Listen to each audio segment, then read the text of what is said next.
And, just a great group of other executives are here from the top companies. And it's patriots like you that are the reason why America was first in flight, first to the moon, and why America will always be first in space. Before I got here, it wasn't looking so good.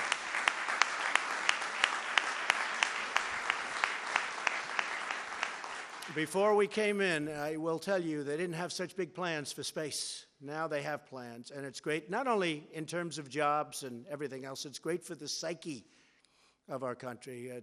This morning it came out that small business is the most optimistic it's ever been in the history of our country. That's pretty good. Now, I don't know if they go back to 1776. I don't know if they go back to, areas of a little bit earlier, slightly, like by 100 years or 200 years, but I will tell you, I have never seen optimism like we have right now. So it's a very exciting time. I want to also say that when it comes to space, too often, for too many years, our dreams of exploration and discovery were really squandered by politics and bureaucracy, and we knocked that out. So important for our psyche, what you're doing. It's going to be important monetarily and militarily, but so important for right up here, the psyche. We don't want China and Russia and other countries leading us. We've always led. We've gone way far afield for decades now, having to do with our subject today. We're going to be the leader by far. We're behind you 1,000%. America's vital interests in space lost out to special interests in Washington, except, of course, for the senators and congressmen here. They would never do it, right, Dana? But all of that is changing. We know that. My administration is reclaiming America's heritage as the world's greatest spacefaring nation. The essence of the American character is to explore new horizons and to tame new frontiers. But our destiny beyond the Earth is not only a matter of national identity, but a matter of national security. So important for our military, so important, and people don't talk about it. When it comes to defending America, it is not enough to merely have an American presence in space. We must have American dominance in space. So important. Very importantly, I'm hereby directing the Department of Defense and Pentagon to immediately begin the process necessary to establish a Space Force as the sixth branch of the armed forces. That's a big statement. We are going to have the Air Force and we are going to have the Space Force, separate but equal. It is going to be something so important. General Dunford, if you would carry that assignment out, I would be very greatly honored also. Where's General Dunford? General? Got it? Let's go get it, General.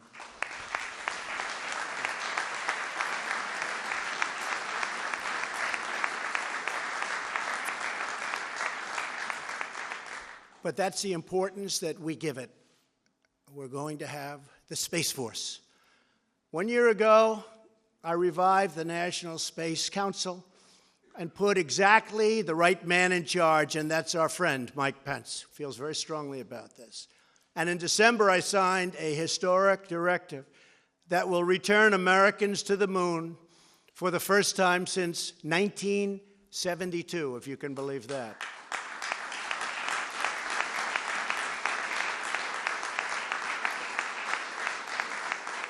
Always remembering it's about that, but it's also about jobs and the economy.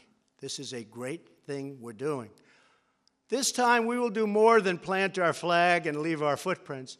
We will establish a long-term presence, expand our economy, and build the foundation for an eventual mission to Mars, which is actually going to happen very quickly. And, I've always said that rich guys seem to like rockets.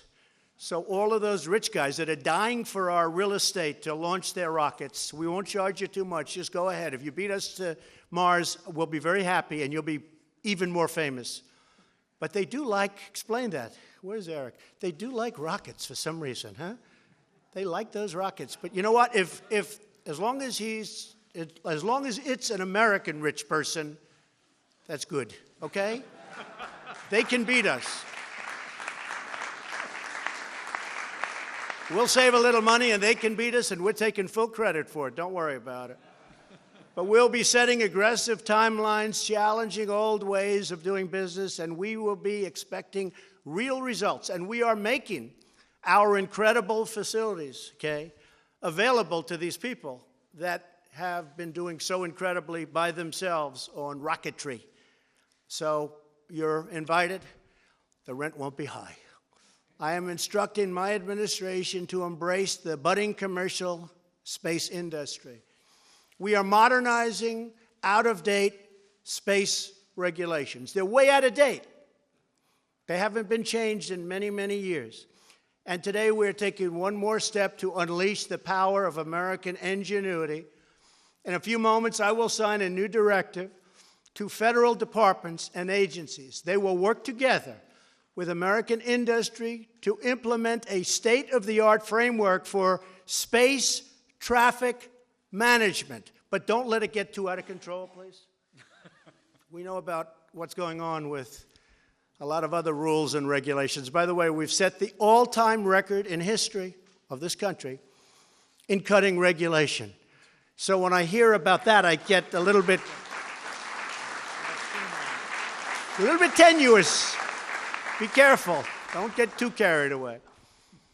But we've cut more regulations than any administration, whether it's 4 years, 8 years, or 16 years in one case. We've cut more regulations than any other president in history. And I actually think that, along with the massive tax cuts, I think that the regulation cutting may have even had more of an impact on the economy. It's been incredible. We have regulation. We have a lot of regulation. We have good regulation. But you don't need 20 years to get rejected from building a highway. We can reject you in 2 years or 1 year. We have it down from 17 years down to 2. We expect to get it down to 1. And if it's not good, we're going to reject. But it's going to be a fast rejection. You're not going to go an entire lifetime only to find it's not going to be built.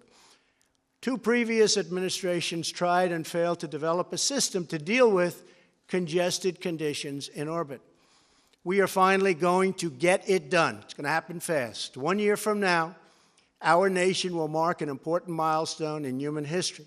Half a century since Americans first stepped off the Eagle and onto the moon. That was a big day, right?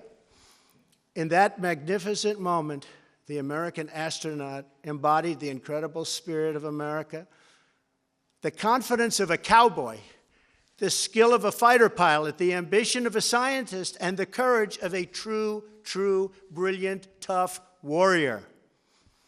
They bounded fearlessly into the unknown to be there first. They did the impossible because they knew that together there is absolutely nothing Americans can't do. When we get together, there's nobody even close.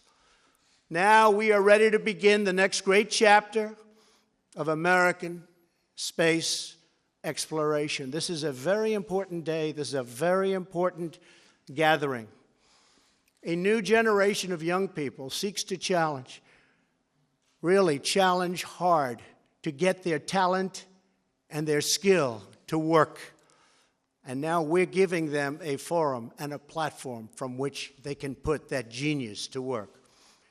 Legions of welders and metalworkers, scientists and engineers stand ready to build a powerful new rocket and gleaming new spaceships, and that goes with all of the other things that we're building in our country.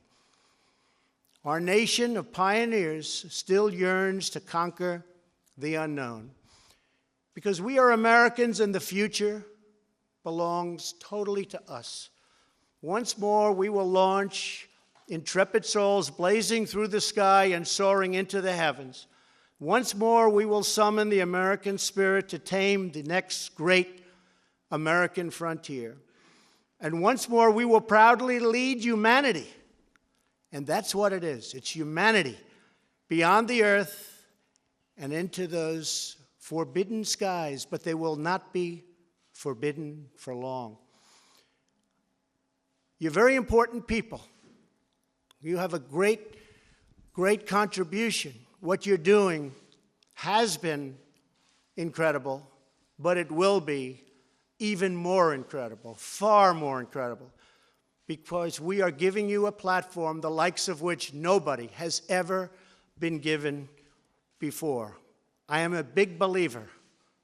You will go out there and you will take that frontier, which is largely unknown by man or woman, and you will learn everything there is to know about it. And what you're doing is so important. Remember, economically, militarily, scientifically, in every way, there's no place like space. Good luck, General Dunford and the Joint Chiefs. I want to wish you a lot of luck with Space Force, but that shows how important it is.